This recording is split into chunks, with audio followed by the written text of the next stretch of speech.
Jemaat terkasih, atas nama Majelis Jemaat, kami mengucapkan selamat malam dan selamat beribadah dalam ibadah di keluarga kita masing-masing melalui media online ini.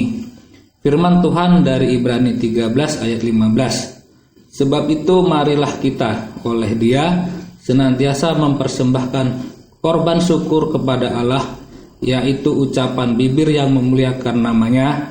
Kiranya ibadah malam ini memberikan kekuatan dan kepastian iman dalam kehidupan kita setiap hari. Pemberita firman pada ibadah malam ini adalah Nona Pendeta Leoni Prameswari. Jemaat, marilah berdiri untuk menghadap Tuhan dan menyembahnya serta memuliakan namanya karena kasih setianya besar atas kita. Jemaat Tuhan, kita memuji Tuhan dari Gita Bakti 20 bait yang pertama, umat Tuhan mari datanglah.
Jemaat yang terkasih, marilah kita berdoa.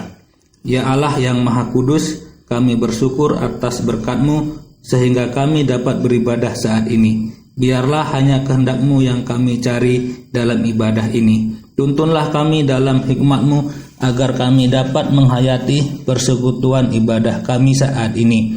Biarlah hanya kasih-Mu yang melingkupi kami sekalian agar sukacita kami semakin lengkap. Kami yakin Engkaulah yang menuntun ibadah kami dan Engkaulah yang layak menerima sujud kami. Terpujilah Engkau selamanya, dalam nama Putra-Mu Yesus Kristus kami berdoa. Amin.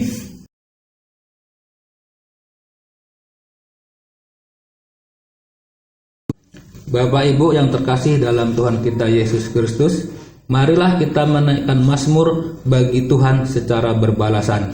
Mazmur 67 yang menyatakan, nyanyian syukur karena segala berkat Allah. Untuk pemimpin biduan dengan permainan kecapi, mazmur nyanyian. Kiranya Allah mengasihani kita dan memberkati kita, supaya jalan-Mu dikenal di bumi. Kiranya bangsa-bangsa bersyukur kepadamu ya Allah. Kiranya suku-suku bangsa bersukacita dan bersorak-sorai. Kiranya bangsa-bangsa bersyukur kepadamu ya Allah. Tanah telah memberi hasilnya. Allah memberkati kita.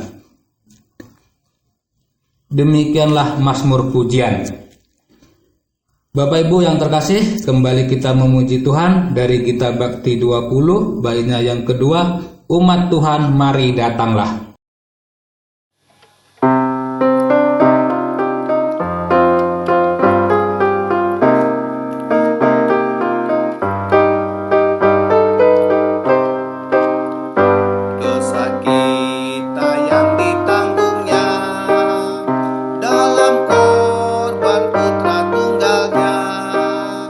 Hingga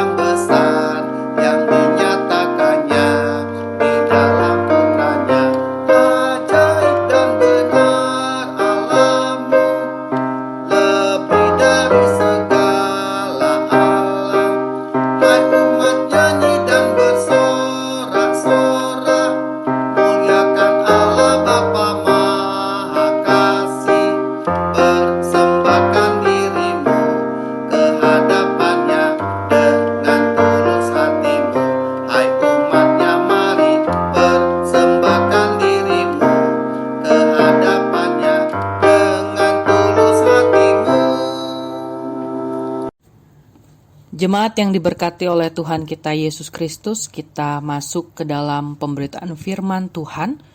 Mari kita mempersiapkan hati dan pikiran kita kepada Tuhan. Mari kita berdoa. Bapa Sorgawi, sungguh kami bersyukur dan berterima kasih. Sekalipun pada malam hari ini kami masih melaksanakan ibadah keluarga di rumah kami masing-masing. Namun Tuhan, itu semua tidak mengurangi sukacita kami untuk kami boleh terus beribadah, memuji, memuliakan nama Tuhan, dan sebentar lagi kami akan mendengarkan dan merenungkan bersama sabda kebenaran firman-Mu. Urapi kami dengan Roh Kudus-Mu agar kami diberikan kemampuan untuk mendengar, untuk mengerti, dan juga untuk senantiasa dengan setia menerapkan firman Tuhan di dalam hari-hari yang masih Engkau percayakan kepada kami. Terima kasih untuk penyertaan-Mu di sepanjang hari kami, sehingga pada malam hari ini pun dengan tidak kurang suatu apapun, kami telah mempersiapkan hati dan pikiran kami untuk kami mendengarkan sabda Tuhan. Bersabdalah ya Tuhan, karena kami siap untuk mendengarkannya. Di dalam nama Tuhan Yesus kami sudah berdoa. Amin. Jemaat Tuhan, marilah kita berdiri untuk kita mendengar firman Tuhan yang terambil dari surat 1 Korintus, pasalnya yang ke-13, ayatnya yang ke-8 sampai dengan yang ke-13, yang menyatakan, kasih tidak berkesudahan, nubuat akan berakhir, bahasa roh akan berhenti, pengetahuan akan lenyap. Sebab pengetahuan kita tidak lengkap dan nubuat kita tidak sempurna. Tetapi jika yang sempurna tiba, maka yang tidak sempurna itu akan lenyap. Ketika aku kanak-kanak, aku berkata seperti kanak-kanak, aku berasa seperti kanak-kanak, aku berpikir seperti kanak-kanak. Sekarang sesudah aku menjadi dewasa, aku meninggalkan sifat kanak-kanak itu. Karena sekarang kita melihat dalam cermin suatu gambaran yang samar-samar, tetapi nanti kita akan melihat muka dengan muka. Sekarang aku hanya mengenal dengan tidak sempurna, tetapi nanti aku akan mengenal dengan sempurna, seperti aku sendiri dikenal.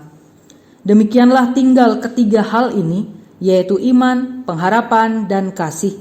Dan yang paling besar di antaranya ialah kasih.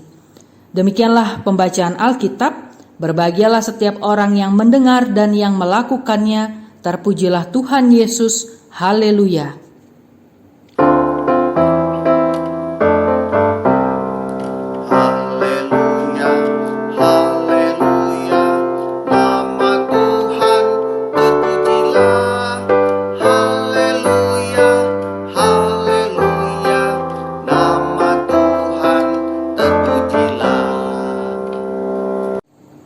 Apa itu kasih? Saya yakin dan percaya ketika kita diperhadapkan dengan pertanyaan tentang apa itu kasih, kita pasti telah memiliki berbagai macam definisi atau pengertian yang menjelaskan tentang kasih itu apa. Ada begitu banyak buku-buku renungan Kristen, khotbah-khotbah, dan juga lain sebagainya yang berbicara mengenai kasih, dan juga di dalamnya pasti memuat tentang definisi kasih itu seperti apa. Namun ternyata Bapak Ibu Saudara yang diberkati oleh Tuhan, pada malam hari ini kita akan mengetahui bahwa kasih itu bukan hanya sekedar definisi, namun kasih itu lebih dari sekedar definisi. Kasih itu merupakan karakter, dan karakter itu harus menjadi dasar dari segala sesuatu yang kita lakukan di dunia ini. Nah, berbicara mengenai karakter seperti apa sih yang harus dimiliki oleh setiap kita? Ketika kita sudah memiliki kasih, mari kita lihat ayatnya yang keempat, mulai dari ayatnya yang keempat yang menjadi bacaan dalam Sabda Bina Umat atau renungan kita pagi tadi, mulai dari ayatnya yang keempat sampai dengan yang ke-8 bagian A, menjelaskan tentang karakter-karakter dari seseorang yang memiliki kasih. Jumlahnya ada 14 karakter. Di sini saya akan membacakan ya untuk kita sekalian. Kita mulai dari ayat yang keempat. Kasih itu sabar, kasih itu murah hati, ia tidak cemburu, ia tidak memegahkan diri dan tidak sombong, ia tidak melakukan yang tidak sopan dan tidak mencari keuntungan diri sendiri, ia tidak pemarah dan tidak menyimpan kesalahan orang lain, ia tidak bersukacita karena ketidakadilan, tetapi ia bersukacita karena kebenaran. Ia menutupi segala sesuatu, percaya segala sesuatu, mengharapkan segala sesuatu, sabar menanggung segala sesuatu, kasih itu tidak berkesudahan. Inilah macam-macam karakter yang harus dimiliki setiap orang ketika memiliki kasih. Mengapa demikian? Karena ini adalah karakter dari Allah. Allah itu sendiri adalah kasih. Sehingga pertanyaannya kemudian, kalau Allah itu kasih, bagaimana dengan kita?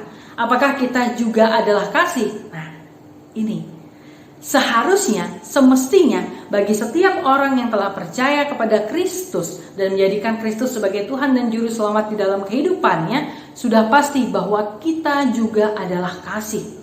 Kita harus memiliki kasih. Nah, itulah sebabnya Bapak Ibu, Rasul Paulus di dalam bacaan kita pada malam hari ini berbicara tentang kasih kepada jemaat yang ada di Korintus. Paulus begitu menegaskan betapa pentingnya kasih itu. Dan yang ditegaskan oleh Paulus ketika Paulus membicarakan banyak karakter tentang kasih, sabar, murah hati, dan lain sebagainya, semuanya itu harus dipraktekkan, bukan harus diucapkan saja. Nah, ketika Rasul Paulus menegaskan hal yang demikian kepada jemaat di Korintus, kita bisa mengetahui berarti bahwa sesungguhnya kasih yang dipraktekkan tersebut belum ada atau belum terjadi di jemaat Korintus. Ya, kalau kita ingat bersama bagaimana latar belakang jemaat Korintus, kita pasti akan memahami mengapa Paulus kemudian membicarakan masalah kasih dalam bacaan kita pada malam hari ini. Kita tahu bersama bahwa jemaat Korintus adalah jemaat yang luar biasa kaya rohani, ditandai dengan banyaknya karunia-karunia yang diberikan oleh Roh Allah. Demikian juga dari segi materi. Jemaat Korintus juga kaya. Kita lihat latar belakang kota Korintus sendiri, Bapak Ibu, yang merupakan kota pusat perdagangan, kota pelabuhan, pusat perdagangan pada zamannya. Kita tahu dari semuanya itu, jemaat Korintus adalah jemaat yang kaya. Namun jemaat Korintus adalah jemaat yang paling bermasalah bagi Paulus. Ada begitu banyak permasalahan mengenai kehidupan kekristenan yang memusingkan Paulus, sehingga Paulus pun akhirnya menulis surat kepada jemaat-jemaat di Korintus. Kita bisa membacanya dalam perikop-perikop awal. Ada begitu banyak masalah yang terjadi di jemaat Korintus. Nah, Bapak Ibu jemaat yang diberkati oleh Tuhan, kalau kita juga memperhatikan mengenai keberadaan pasal 13 ini, kita lihat pasal yang ke-12 itu berbicara tentang karunia. Kalau kita lihat lagi pasalnya yang ke-14 juga berbicara tentang karunia, yaitu karunia roh. Namun antara 12 karunia, 14 karunia, di tengah-tengahnya di pasal 13, Paulus menyisipkan semua hal atau segala sesuatu tentang kasih. Ya, kalau kita membaca dari 12, 13, 14, terkesan bahwa bagian kita ini bagian yang rasa-rasanya tidak nyambung. Awal yang membahas karunia, ending yang ngebahas karunia, tapi di tengah-tengah harus disisipi dengan hal-hal mengenai kasih. Tapi Paulus memiliki alasan tersendiri kenapa Paulus menyisipkan berbagai hal tentang kasih. Karena jemaat di Korintus, yang adalah jemaat yang penuh dengan banyak permasalahan, merupakan jemaat yang belum dewasa secara rohani. Status mereka memang pengikut Kristus, seharusnya status mereka adalah ciptaan yang baru di dalam Kristus. Namun ternyata mereka masih sama seperti status mereka dahulu. Belum ada yang berubah. Paulus menganggap bahwa mereka belum memiliki kedewasaan rohani. Hal ini terlihat dari ayatnya yang ke-8, di mana Paulus mengatakan nubuat akan berakhir, bahasa roh akan berhenti, pengetahuan akan lenyap. Ketiga hal ini merupakan karunia-karunia roh. Dan inilah yang dikejar oleh jemaat yang ada di Korintus.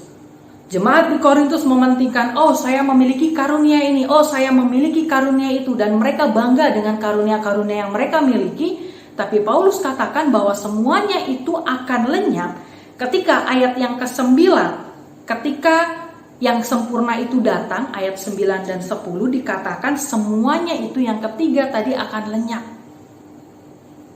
Dan yang tidak akan lenyap hanya satu, yaitu kasih. Paulus mau mengatakan kepada jemaat Korintus percuma. Mereka semua mengejar ketiga hal tadi, karunia-karunia bernubuat, karunia berbahasa roh, pengetahuan, dan lain sebagainya. Kalau ketiga hal itu, karunia-karunia yang dimiliki oleh jemaat di Korintus tidak disertai dengan kasih, itu percuma, itu sia-sia. Nah, Paulus kemudian lebih menjelaskan lagi tentang semua ini melalui dua ilustrasi yang terdapat di ayatnya yang ke-11 dan ayatnya yang ke-12. Mari kita lihat Bapak Ibu, ayat yang ke-11. Paulus bercerita atau mengilustrasikan semuanya ini seperti masa kanak-kanak. Paulus katakan di sini, ketika aku kanak-kanak, aku berkata-kata seperti kanak-kanak. Aku merasa seperti kanak-kanak, aku berpikir seperti kanak-kanak. Sekarang sesudah aku menjadi dewasa, aku meninggalkan sifat kanak-kanak itu. Masa kanak-kanak, anak-anak, ketika anak-anak pengen melihat apakah orang tuanya sungguh-sungguh mengasihi dia, maka anak-anak memerlukan simbol, maka anak-anak memerlukan tanda. Misalnya ketika seorang anak ingin mengetahui apakah orang tuanya begitu mengasihi dia, maka anak itu akan mengharapkan kue atau mainan setiap kali orang tuanya pergi.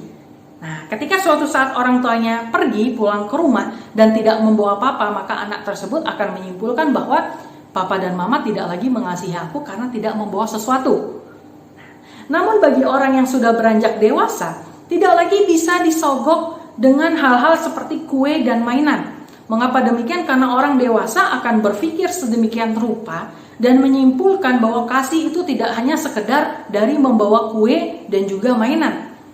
Anak-anak yang sudah dewasa akan lebih mengetahui sayang dari orang tuanya ketika orang tuanya apakah papa dan mama memiliki waktu untukku, apakah papa dan mama bersedia mengobrol denganku, mendengarkan keluh kesahku. Kalau papa mama punya waktu untuk mereka, berarti papa mama mengasihi mereka. Itu. Jadi ada perubahan dari masa anak-anak ke masa dewasa. Ada tingkatan dari anak-anak kepada yang dewasa. Nah, Bapak Ibu jemaat yang diberkati oleh Tuhan, tidak jarang kita pun juga belum menjadi dewasa sama seperti jemaat Korintus. Ketika kita memiliki segala problematika di tengah-tengah kehidupan ini, dan kita meminta kepada Tuhan untuk segera menyelesaikannya, namun Tuhan tidak segera menyelesaikan secara instan pada saat itu, mungkin kita harus menunggu dan lain sebagainya, maka kita yang belum dewasa akan menganggap Tuhan itu tidak mengasihi kita. Mau kita, kalau Tuhan begitu mengasihi kita, maka tidak akan pernah ada duka cita, maka tidak pernah ada tantangan hidup, maka tidak akan pernah ada pergumulan hidup. Dan kalaupun pergumulan hidup itu hadir di tengah-tengah kehidupan kita meminta kepada Tuhan untuk menyelesaikannya, Tuhan harus menyelesaikannya dengan segera. Kalau Tuhan tidak menyelesaikannya dengan segera, maka kita menganggap Tuhan tidak mengasihi kita. Itu umat Tuhan yang dikatakan belum dewasa seperti apa yang dimaksud Rasul Paulus kepada jemaat Korintus. Bagi umat Tuhan yang sudah dewasa secara rohani, mereka akan memahami bahwa kasih Allah itu sudah kita nyatakan, sudah kita dapatkan, sudah kita rasakan setiap hari. Pertama, melalui pengorbanannya di kayu salib untuk menebus kesalahan manusia. Kedua, nafas kehidupan yang setiap hari kita rasakan itu merupakan bentuk dari kasih Allah, kasih Tuhan yang luar biasa di dalam kehidupan manusia. Kasih Tuhan identik dengan pemeliharaan, bukan identik dengan pemberian A, B, C, dan D. Itu perbedaan antara orang-orang pengikut Kristus yang sudah dewasa secara rohani atau yang belum. Kemudian ayatnya yang ke-11, Paulus, ayat yang ke-12, Paulus mengilustrasikan tentang pemahaman orang Korintus ini seperti sebuah cermin. Kita tahu bersama Bapak Ibu, cermin itu fungsinya untuk apa? Cermin itu fungsinya untuk berkaca, untuk melihat bagaimana diri sendiri. Namun dikatakan di sini bahwa cermin itu sendiri pun saat ini melihatnya samar-samar, tetapi nanti akan melihat segala sesuatunya dengan jelas ketika sudah bertemu muka dengan muka. Maksudnya apa? Nah, Bapak Ibu jemaat yang diberkati oleh Tuhan, ketika kita memiliki tampilan yang rapi, kita memiliki senyum yang indah, kita memiliki segala sesuatu yang baik di depan cermin, itu semua akan menjadi hal yang percuma dan hal yang sia-sia ketika senyum yang manis itu, tampilan yang baik itu, hati yang tulus itu tidak kita keluarkan secara nyata ketika kita bertemu dengan orang-orang di sekitar kita. Kalau senyum kita hanya sebatas di depan kaca, ya itu semua percuma. Yang paling penting adalah ketika semuanya itu nyata bisa dilihat muka dengan muka.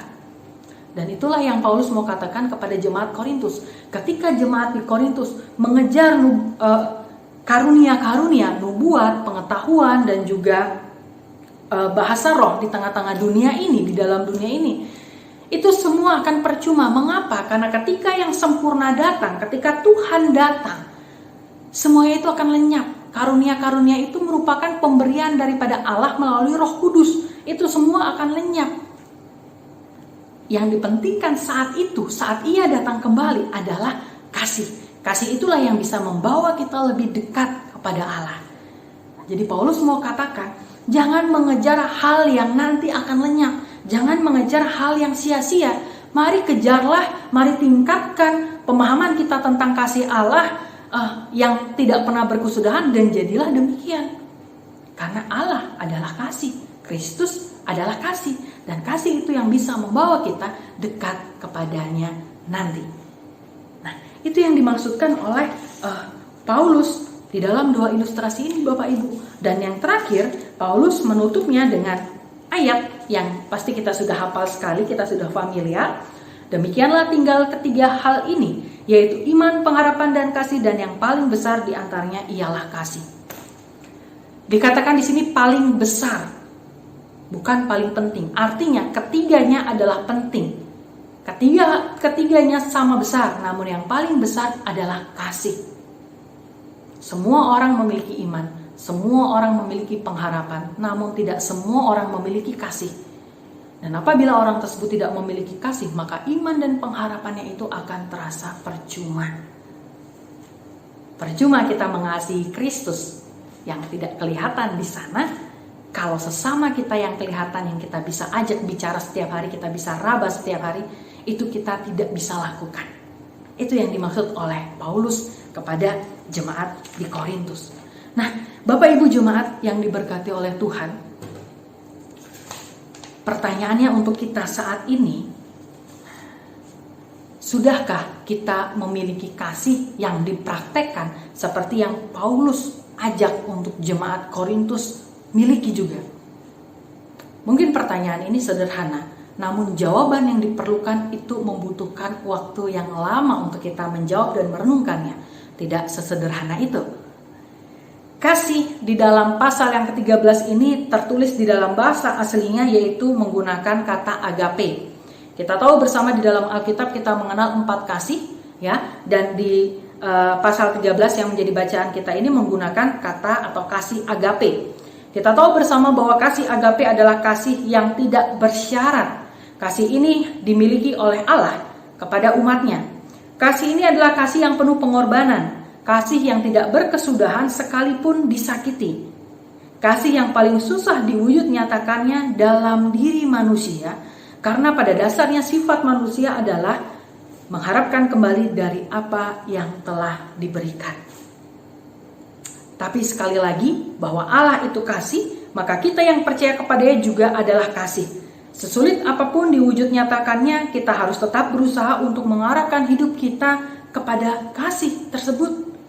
Setiap kita memiliki iman, setiap kita memiliki pengharapan, namun ketika kita tidak memiliki kasih, sekali lagi semuanya itu akan terasa percuma. Tentu kita tidak mau menjadi seperti jemaat Korintus yang kaya akan karunia-karunia dan berbagai hal, namun ada di dalam ambang perpecahan. Nah, Bapak Ibu jemaat yang diberkati oleh Tuhan, karunia adalah pemberian Allah melalui Roh Kudus. Namun kasih adalah buah Roh tersebut. Percuma memiliki atau mengejar berbagai macam karunia kalau tidak menghasilkan kasih. Kalau kita memiliki berbagai macam karunia namun di dalamnya tidak ada kasih, yang terjadi adalah pemegahan diri sendiri, kesombongan diri sendiri karena menganggap saya hebat, memiliki karunia A, B, C, dan D. Dan semua itu akan dipergunakan untuk mengunggulkan diri sendiri, memegahkan nama diri sendiri, padahal semua itu adalah pemberian dari Allah. Jadi setiap karunia yang kita miliki saat ini itu harus menghasilkan buah, yaitu buahnya adalah kasih. Bapak Ibu jemaat yang diberkati oleh Tuhan, sebelum saya mengakhiri firman Tuhan pada malam hari ini, saya ingin mengajak Bapak Ibu untuk mengadakan permainan sederhana, entah ini namanya permainan atau apa ya. Mari kita membaca kembali tentang 14 karakter yang orang harus miliki ketika memiliki kasih, mulai dari ayatnya yang keempat sampai dengan 8 bagian A. Kita baca, namun kata kasih kita ganti dengan nama kita sendiri, atau kata kasih kita ganti dengan menggunakan kata saya. Mari kita lihat Alkitab kita. Bapak Ibu boleh membacanya di dalam hati, boleh mengganti dengan nama Bapak Ibu, atau boleh mengganti dengan nama saya. Saya akan membaca di sini. Mulai dari ayat yang keempat. Saya itu sabar, saya itu murah hati, saya tidak cemburu, saya tidak memegahkan diri dan tidak sombong. Saya tidak melakukan yang tidak sopan dan tidak mencari keuntungan diri sendiri. Saya tidak pemarah dan saya tidak menyimpan kesalahan orang lain. Saya tidak bersukacita karena ketidakadilan, tetapi saya bersukacita karena kebenaran. Saya menutupi segala sesuatu, percaya segala sesuatu, mengharapkan segala sesuatu, sabar menanggung segala sesuatu, dan kasih saya itu tidak berkesudahan. Bagaimana Bapak Ibu? Sudahkah saya, Bapak Ibu, saudara jemaat yang diberkati oleh Tuhan, menjadi seperti apa yang barusan kita katakan bersama-sama? Ketika saya membaca saya itu sabar, apakah saya sudah sungguh-sungguh melakukannya? Mari kita refleksikan bersama, kita jawab pertanyaan-pertanyaan tersebut di dalam hati, dan kita libatkan Tuhan di dalam kita setiap menjawab pertanyaan-pertanyaan refleksi tersebut. Sudahkah sebagai pengikut Kristus yang kita banggakan, saya adalah orang Kristen dan saya bangga? Sudahkah kebanggaan itu juga diikuti atau dipraktekkan dengan memiliki kasih? Kalau sudah, maka buah roh itu sudah terwujud nyatakan di dalam kehidupan saya, Bapak Ibu dan saudara sekalian. Namun jika belum, apa yang harus kita lakukan? Matius 7 ayat 7 mengatakan, mintalah maka akan diberikan kepadamu, carilah maka kamu akan mendapat, ketoklah maka pintu akan dibukakan bagimu. Tetap ada bersama dengan Tuhan, ceritakan segala sesuatunya dengan Tuhan, libatkan Tuhan dalam setiap hal, dan katakan padanya, Tuhan, kalau memang sampai saat ini saya belum memiliki semua karakter itu, kiranya Tuhan tetap bersama-sama dengan saya untuk mewujudkan semuanya itu, agar melalui hidup dan kehidupan saya, juga keluarga saya, nama Tuhan senantiasa dipermuliakan, dan kasih Tuhan yang sudah lebih dahulu saya rasakan itu juga bisa dirasakan oleh setiap orang tanpa terkecuali. Kasih itu mudah untuk dibicarakan, namun untuk dipraktekkan itu akan menjadi luar biasa sulit apabila kita tidak sungguh-sungguh mengerti kasih Allah yang sudah kita terima lebih dahulu. Selamat hidup di dalam kasih bersama dengan Kristus. Tuhan Yesus memberkati. Amin. Maksudmu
Jemaat, mari kita berdoa. Ada lagi ungkapan syukur hati kami, ya Allah, yang kami naikkan kepadamu untuk setiap penyertaan-Mu di dalam kami menjalani hari-hari kami. Tugas, tanggung jawab, dan aktivitas kami di hari ini boleh kami lalui dengan baik. Itu semua karena penyertaan-Mu yang begitu sempurna. Terima kasih juga ya Bapa boleh mengingatkan kami kembali melalui sabda kebenaran firman-Mu yang mengajarkan kami untuk senantiasa memiliki kasih. Kami pada hakikatnya adalah manusia yang telah Engkau tebus melalui pengorbanan anak-Mu yang tunggal, sehingga kami adalah manusia-manusia yang baru, di mana ketika kami sudah memiliki Engkau di dalam kehidupan kami, maka kami pun juga seharusnya memiliki kasih yang tidak hanya ada di dalam ucapan kami, namun kasih yang senantiasa kami nyatakan melalui sikap hidup kami.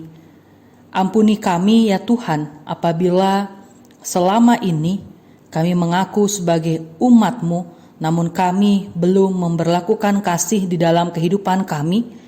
Kami sering lupa bahwa sikap kami, tutur kata kami itu menyakiti hati sesama kami dan tidak ada kasih di dalamnya. Ampuni kami apabila di dalam kami menjalani hari-hari ini, kami masih mementingkan diri kami sendiri. Kiranya Engkau tetap ada di dalam kehidupan kami, ya Bapa, senantiasa mengingatkan kami bahwa Engkau adalah kasih, maka kami pun juga adalah kasih. Kami diharuskan untuk memelihara dan mewujud nyatakannya di dalam hari-hari yang Kau percayakan kepada kami. Terima kasih ya Bapa. Pada malam hari ini dengan segala kerendahan hati kami juga mau berdoa secara khusus untuk bumi ini, untuk bangsa Indonesia yang mengalami masa-masa yang sulit akibat dari pandemi COVID-19. Tidak henti-hentinya kami memohon agar Tuhan kiranya berkenan untuk memulihkan bumi ini, untuk memulihkan kami semua. Kami berdoa untuk setiap kami dimanapun kami berada, kiranya Tuhan senantiasa menjagai kami. Yang sakit Tuhan pulihkan, yang kehilangan Tuhan hiburkan. Tuhan beri kekuatan, dan yang saat ini boleh mengalami pemulihan, kiranya Tuhan menyempurnakan setiap proses pemulihan. Kami juga mau berdoa untuk para tim medis, dokter, perawat, pegawai rumah sakit, dan semua yang dalam 24 jam ini selalu siaga untuk membantu setiap kami yang membutuhkan. Tuhan kiranya memberi kesehatan, kekuatan, dan semangat. Demikian juga untuk anggota keluarga mereka yang ada di dalam kekhawatiran, namun tetap mengizinkan keluarga mereka untuk menjadi garda terdepan. Tuhan, kami tahu bahwa ini tidak mudah. Kiranya Tuhan dengarkan setiap permohonan yang mereka naikkan. Kiranya Tuhan juga senantiasa menenangkan setiap kekhawatiran mereka. Terima kasih Tuhan Yesus. Kami juga mau berdoa untuk jemaat Maranatha Pangkal Pinang, untuk Pospelkes Pelita Tempilang dan juga Pospelkes Manunggal. Tuhan kiranya senantiasa memberikan kami kesukacitaan dan juga hati yang percaya penuh pada penyertaan dan kuasa Tuhan, bahwa Tuhan akan segera memulihkan situasi ini, sehingga kami pun bisa bersekutu bersama kembali seperti sedia kala. Kami juga mau berdoa ya Tuhan untuk Krisis Center GPIB Maranatha Pangkal Pinang. Dengan program kerjanya, Tuhan memberkati juga senantiasa. Biarlah tim Krisis Center ini boleh menjadi perpanjangan tangan Tuhan, agar setiap berkat dan penyertaan Tuhan semakin nyata kami rasakan, tidak hanya bagi kami saja namun juga bagi masyarakat kota Pangkal Pinang. Terima kasih Tuhan Yesus.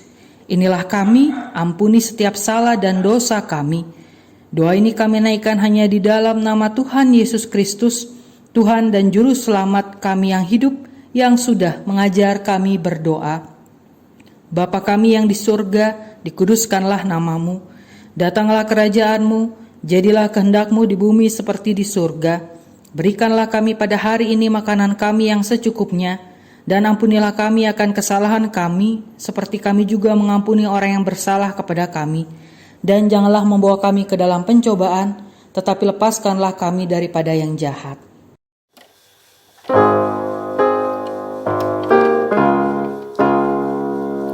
Karena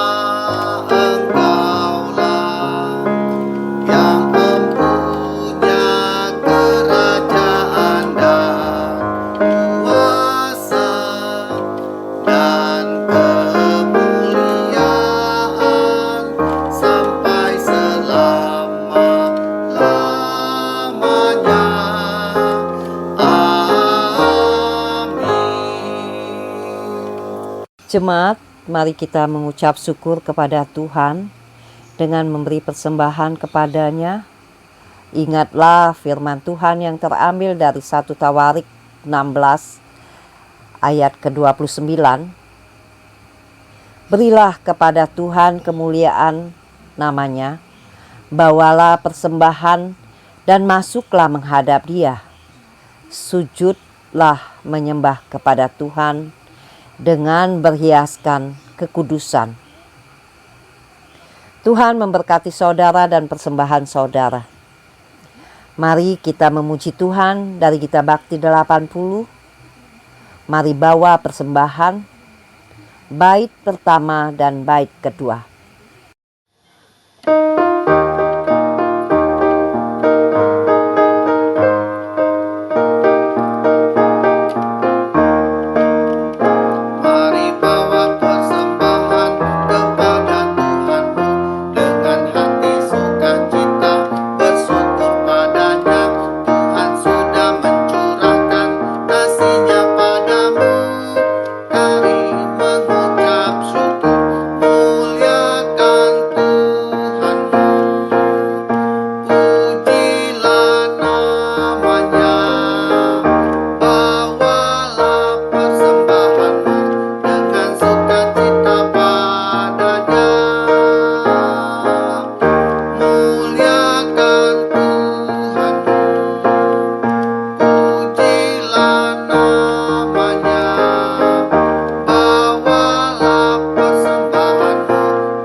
Jemaat terkasih, marilah kita berdiri untuk menyerahkan persembahan ini kepada Tuhan dalam doa syukur.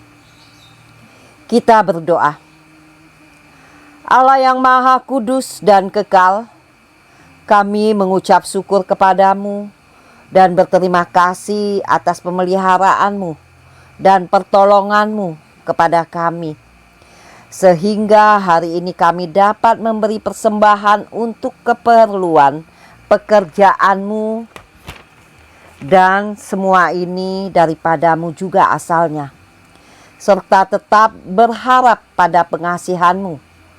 Dan jadikanlah persembahan syukur ini suatu berkat bagi pelayanan kasih dan keadilan. Terimalah syukur hati kami. Amin. Jemaat yang diberkati oleh Tuhan, mari kita kembali dalam keseharian hidup kita dengan tetap berbekal hikmat daripada Tuhan, sekalipun segala sesuatunya masih harus dilakukan dari rumah. Karena hanya dengan kekuatan demikianlah kita dapat memenuhi panggilan dan pengutusan Tuhan. Dimanapun kita berada, jadilah pelaku firman Tuhan dalam perkataan dan perbuatan yang memberkati hidup kita, juga hidup sesama kita.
Jemaat Tuhan, mari kita arahkan hati dan pikiran kita kepada Tuhan dan terimalah berkat-Nya. Kasih karunia dan damai sejahtera dari Allah Bapa dan dari Tuhan Yesus Kristus di dalam persekutuannya dengan Roh Kudus akan senantiasa menyertai dan memberkati kita sekalian dari saat ini kekal sampai selama-lamanya.